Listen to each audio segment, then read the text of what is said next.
చేయి. అందరం కలిసి ఆశ్చర్యమైన ప్రేమ కల్వరిలోని ప్రేమ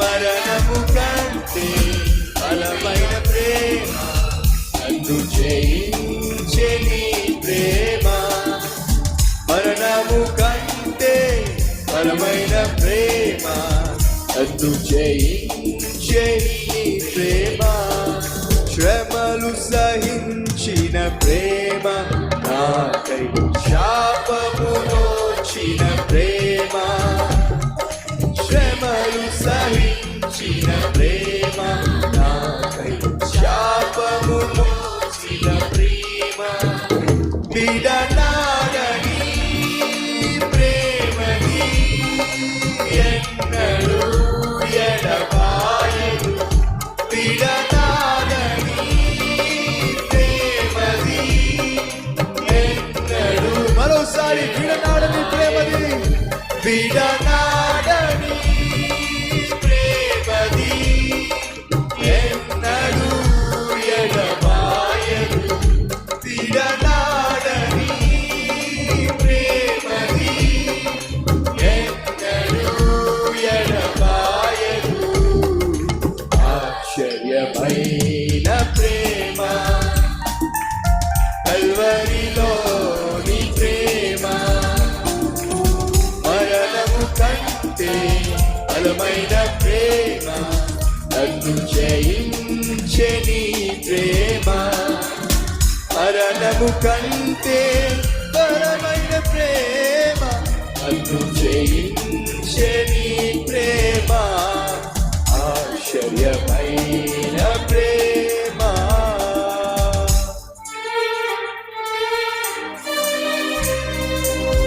మన స్థితిని చూసింది ఆ ప్రేమ, మనపై జాలి చూపింది ఆ ప్రేమే, నీ కోసం పరిగెత్తింది, ఏ తెచ్చింది, నీ చెంతకు చేరింది, నీ కన్నీరు తుడిచింది, నిన్ను ఓదార్చింది ఆ ప్రేమే. ఓదార్చేది ఆయన ప్రేమే. ఆశ్చర్యమైన ప్రేమను జ్ఞాపకం చేసుకుందాం. మన జీవితంలో ఆయన ప్రేమను కలపోసుకుంటూ అందరం కలిసి పాడదాం. నా స్థితి చూచిన ప్రేమ, జాలిని చూపిన ప్రేమ, నా స్థితి చూసిన ప్రేమ, జాలిని చూపిన ప్రేమ, నాకై పరుగెత్తి మోకరించి ఊతాడి కన్నీటి తుడిచి, నాకై పరుగెత్తి కౌగలించి ఊతాడి కన్నీటి తుడిచే ఆశ్చర్యమైన ప్రేమ. అందరం కలిసి కల్వరిలోని ప్రేమ ఎవరు మౌనంగా ఉండదు. మరణము కంటే బలమైన ప్రేమ నన్ను జయించే నీ ప్రేమ మరణము కంటే బలమైన ప్రేమ నన్ను జయించే నీ ప్రేమ ఆశ్చర్యమైన ప్రేమ కల్వరిలోని ప్రేమ మరణము కంటే బలమైన ప్రేమ నన్ను జయించే నీ ప్రేమ మరణము కంటే బలమైన ప్రేమ నన్ను జయించే నీ ప్రేమ నన్ను జయించే నీ ప్రేమ నన్ను జయించే నీ ప్రేమ నన్ను జయించే నీ ప్రేమ.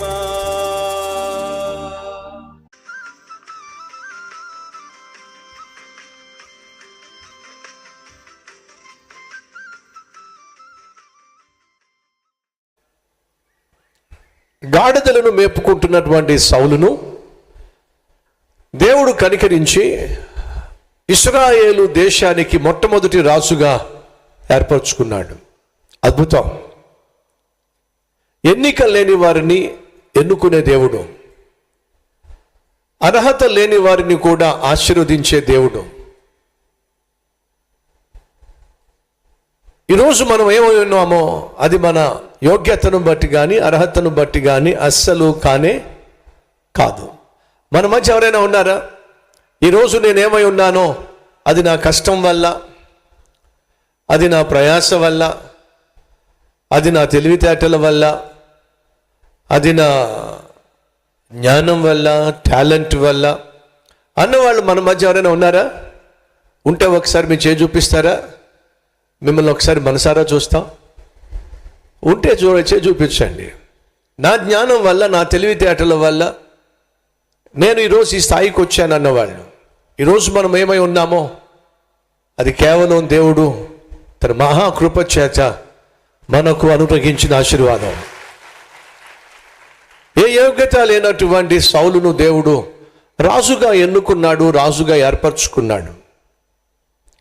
కాబట్టి యోగ్యత లేనటువంటి నన్ను బహు యోగ్యకరమైనటువంటి స్థానానికి, స్థితికి దేవుడు చేర్చాడు. కాబట్టి దేవుడు నా మీద ఉంచిన నమ్మకాన్ని వమ్ము చేయను. దేవుడు నన్ను నమ్మి ఈ స్థానాన్ని నాకు ఇచ్చాడు. ఈరోజు నువ్వు ఏ స్థానంలో ఉన్నావో ఆ స్థానంలో నువ్వు ఫలభరితమైన జీవితం జీవిస్తావని, ఈరోజు దేవుడు నీకు ఏ స్థానం అయితే ఇచ్చాడో ఆ స్థానంలో నువ్వు ఇతరుల కంటే మిన్నగా జీవిస్తావని, ఇతరుల కంటే మిన్నగా ఆ బాధ్యతను నిర్వర్తిస్తావని, ఇతరుల కంటే ఎక్కువగా నువ్వు ప్రయాసపడి నీకు ఇచ్చిన స్థానాన్ని కాపాడుకుంటావని, ఇతరులకు ఆదర్శంగా ఉంటావని, ఇతరులకు ఆశీర్వాదంగా ఉంటావని దేవుడు నీకు ఆ స్థానాన్ని ఇచ్చాడు. ఈరోజు నువ్వు ఏ స్థానంలో ఉన్నా, ఊరుకోని బ్రదర్ స్థానాన్ని ఇచ్చాడు అంటున్నారు. నా స్థానం ఏమిటి? ఆఫ్టర్ ఆల్ ఆఫీస్ బాయ్ని. ఏ బాయ్ని చెప్పండి? ఆఫీసులో ఒక బాయ్ని నేను. అది కూడా ఒక స్థానమేనా? కొంచెములో నమ్మకముగా ఉండువాడు. చెప్పండి ఏమిటట? కొంచెములో నమ్మకముగా ఉండువాడు గొప్పవాటి అందులో నమ్మకంగా ఉంటాడు. నీకు దేవుడు ఆఫీస్ బాయ్గా ఒకవేళ స్థానం ఇచ్చి ఉండొచ్చు, ఒక ఇంట్లో పని మనిషిగా స్థానం ఇచ్చి ఉండొచ్చు. కానీ ఇచ్చిన ఆ స్థానంలో నువ్వు నమ్మకంగా యథార్థంగా జీవించినట్లయితే అదే నిన్ను ఉన్నతమైన స్థానానికి తీసుకెళ్తుంది. మళ్ళా మీరు అనొచ్చు, బ్రదర్ ఒక నిమిషం ఆగండి, పనిచేసే పని మనిషికి దేవుడు ఉన్నతమైన స్థానం ఏమిటి? ఆఫీస్ బాయ్గా ఉండే నన్ను ఉన్నతమైన స్థానానికి దేవుడు తీసుకెళ్ళడం ఏమిటి? అది ఎప్పుడైనా సాధ్యమైందా? ఎక్కడైనా సాధ్యమైందా? అయిందంటారా? అవ్వలేదంటారా? అయిందంటారండి. గాడిదలు తప్పిపోతే వెతుక్కుంటున్నాడంటే ఎవరు చెప్పండి? సౌలు. తన తండ్రిని గాడిదలు తప్పిపోతే గాడిదలను వెతుక్కుంటున్నటువంటి ఒక గురి గమ్యము లేని వాడిని దేవుడు ఏం చేశాడు? రాజుని చేశాడండి. గొర్రెలను కాచుకుంటున్నటువంటి దావీదును దేవుడు ఏం చేశాడు? గట్టిగా చెప్పండి. అప్పుడప్పుడు మా అమ్మ కోపం వచ్చి, నేను సరిగా చదవట్లేదు, రే 2 బర్రెలను కొని నీ మొఖాన్ని కొడతా, వెళ్ళి శుభ్రంగా వాటిని మేపుకుంది కానీ అని చెప్పి అనేది. అంటే అర్థం ఏమిటి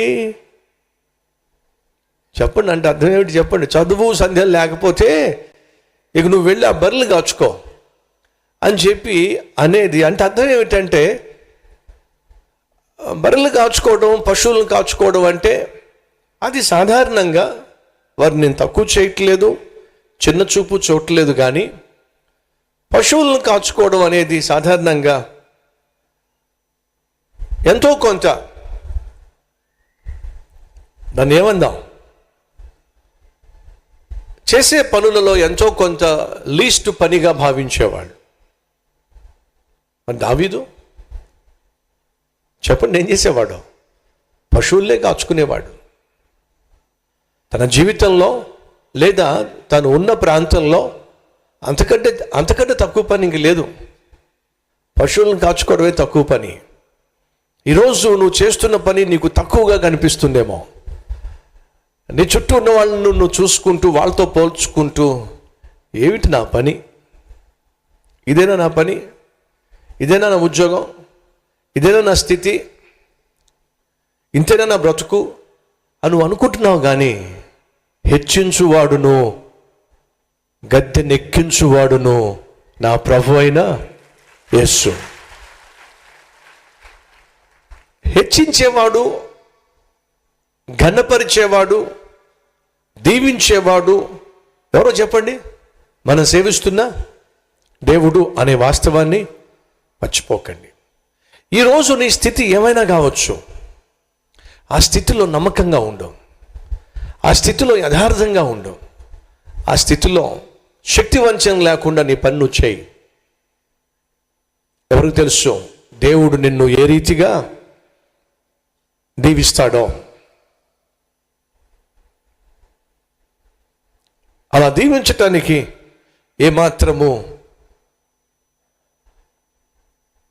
దీవిస్తాడు అని చెప్పడానికి ఏమాత్రము సందేహము లేనేలేదు.